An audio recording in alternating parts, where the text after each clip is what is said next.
Hello Internet, so nice to see you. Today we talk about using the first chord in songwriting. Now the first chord is the first chord of the key, so in C major it's the C major chord, in the key of A minor it's the A minor chord, and so on and so forth.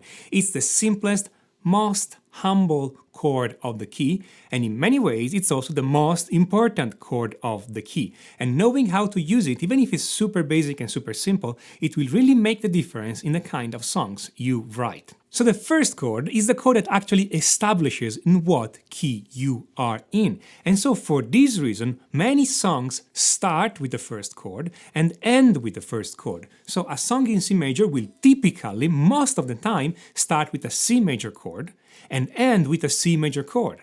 And a song in A minor will typically, most of the time, start with the A minor chord and end with the A minor chord. There are exceptions, of course, but the vast majority of songs will do that. In fact, most of the songs will keep coming back to the first chord all the time. Let's just take a very basic blues progression in A. In A, of course, the first chord is the A major chord. As you can see, out of the 12 bar of this blues progression, we have 1, 2, 3, 4, 5, 6 bars of the A chord. So the first chord, it's actually 50% of our chord.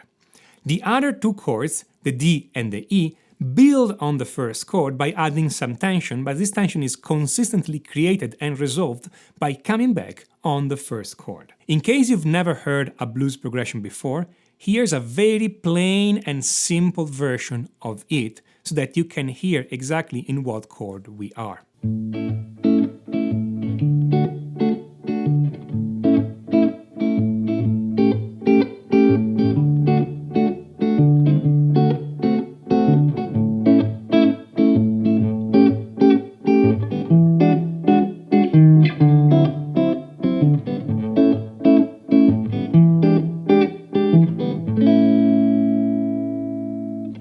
Again, that's a plain version because you can make this progression sound as complex as you want by adding different kinds of tensions and dissonances here and there or altering those chords. In other situations, like in pop songs, the first chord tends to appear every 4 or every 8 bar to mark the start and the end of the phrases. So for instance, in many pop songs, you have a chord progression that sounds pretty much like this. I'm going to do this in C, and the chord progression is C, G, A minor, F.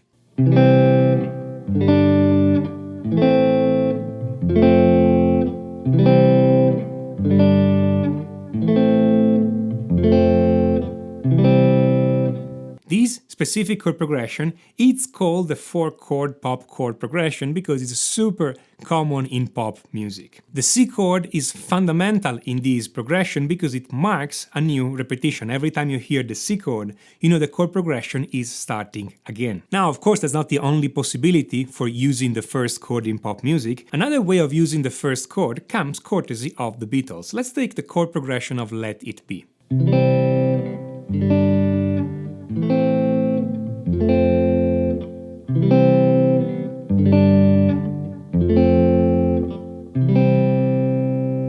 As you can see, the first 4 chords are exactly the same pop chord progression we've seen before. But then the next 4 chords start with C and also end with C. What the Beatles are doing here, it's a very, very smart thing. The first 4 bars are an open phrase. The 4th chord is an F, which signals to us that we are not done yet. There is more to come.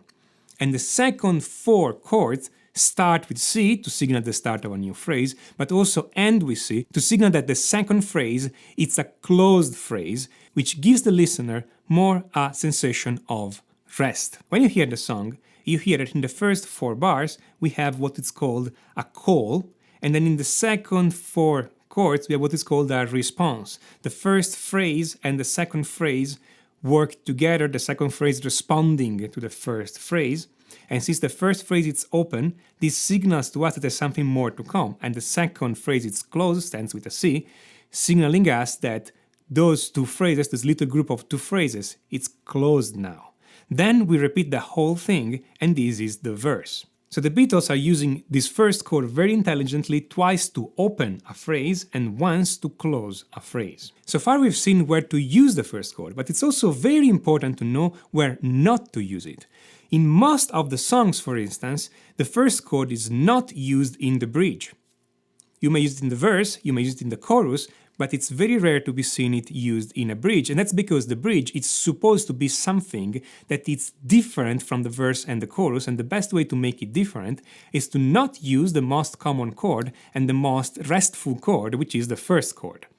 So in general, if you're writing the bridge of a song, it is wise to completely avoid the first chord, though, of course, as usual, there are exceptions to this rule. Incidentally, if you find a song that uses the first chord in the bridge, write it down in the comments because I want to know. Another way to not use the first chord is to not use it either in the chorus or in the verse. This creates a very interesting situation when the verse or the chorus of a song is very unstable because the most basic chord, the fundamental chord, is not used. You can see an example on this in Madonna's song Who's That Girl? The song is in A minor, and in fact the introduction is simply a few bars of A minor. Then in the verse, the A minor chord, the first chord, is completely avoided for the whole verse, only to come back in the chorus. So the verse sounds very unstable, like it's expecting the chorus, like there is this kind of tension that gets resolved only in the chorus, and then when the chorus comes, it comes like a punch, giving you the resolution you've been waiting for. Again, those are very simple tricks, but most of songwriting is being able to use those simple tricks to good effect. And if those tricks were good enough for the Beatles and for Madonna, they are good enough for us too. So the next time you're listening to a song or learning a new song, pay attention on how the first chord is used and how it is not used so that you can learn something. Now, if you want to learn more about chord progression and how to create great chord progressions and how to use them in songwriting, I recommend you have a look at the course Complete Chord Mastery. This is a complete course, it's not a single book, it's a complete course made for guitar players that will help you create the music you want to create. It will help you really understanding how chord works, how chord progressions work, how everything comes together on the guitar and how you can create interesting music with it. Even if you know very little about chords and harmony, this course will take you up from scratch and will teach you everything there is to know. If you like what you've learned in this video, please smash on that like button and click on subscribe. And if you really liked it, please share this video on all your social medias. Let your friends know. This is Tommaso Ziglia of musictheoryforguitar.com. And until next time, enjoy.